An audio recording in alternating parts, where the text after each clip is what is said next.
Beach and Bradwell Institute meet Friday night with one team looking to secure its place among Region 3 5A's playoff squads, while the other is trying to keep the pace. No real shocker there. What is surprising is that Beach is the team looking to clinch its place among the playoff teams, while Bradwell Institute must avoid another loss to keep its playoff hopes alive. Beach will enter Olvie Field in Hinesville as winner of 3 of its last 4 games, with its only loss coming to defending state champion Camden County. The Bulldogs weathered the storm of missing its starting quarterback George Grant early in the season, and now, with a few wins under their belt and Grant back in action, the Bulldogs are a team with as much confidence as they've had in several years. The Bulldogs are also using some plays from the Wildcat formation to great success, as they showed in a 39-7 pounding of Groves last week. While the offense has been impressive, so was the defense, as the Bulldogs surrendered just 71 yards of offense to the Rebels. I went out to Beach High this week to talk to Coach Ulysses Hawthorne about the playoff implications of Friday night's game. You know, for Beach, if we win the game Friday night, we're in the playoffs, period. It's a big game for Bradwell also.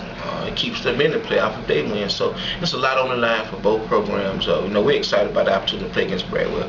They've been in the playoffs the last few years. They've been to a place where we're trying to go as a program. So we're going to be focused. We're going to play hard, and we're just going to let the chips fall on Friday night. And what's this team's mentality entering this game? 3-1 in the region. How high is the confidence level for this Beach Bulldog team?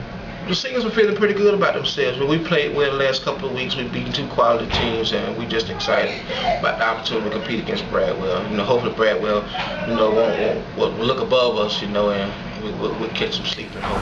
Bradwell, meanwhile, enters as a beat-up squad.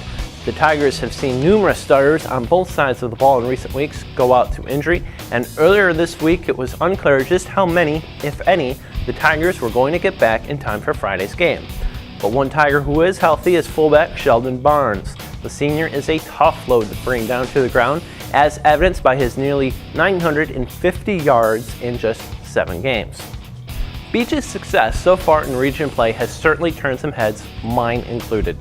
Beach crushed Groves last week in a manner that suggests the Bulldogs are indeed a playoff caliber squad. But it's still hard to know if the Bulldogs can keep that going against one of the region's most consistent squads, even with Bradwell as banged up as it is. I'm going to take a leap of faith that that Beach is indeed for real, and with Bradwell so beat up, this is as good a time as ever for the Bulldogs to knock off the Tigers. Beach is a confident club with a lot to play for, and that's why I'm going to pick Beach to take this one 26-24.